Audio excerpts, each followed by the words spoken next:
Magtrabaho naman kayo! Ano nga ba ang ibig sabihin ng karapatan sa pagkapantay-pantay?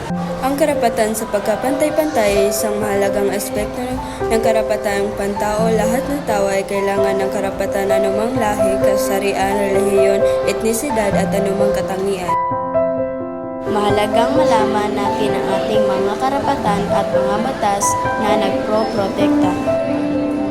Lahat tayong mga Pilipino ay kailangan natin ng karapatan sa pagkakapantay-pantay.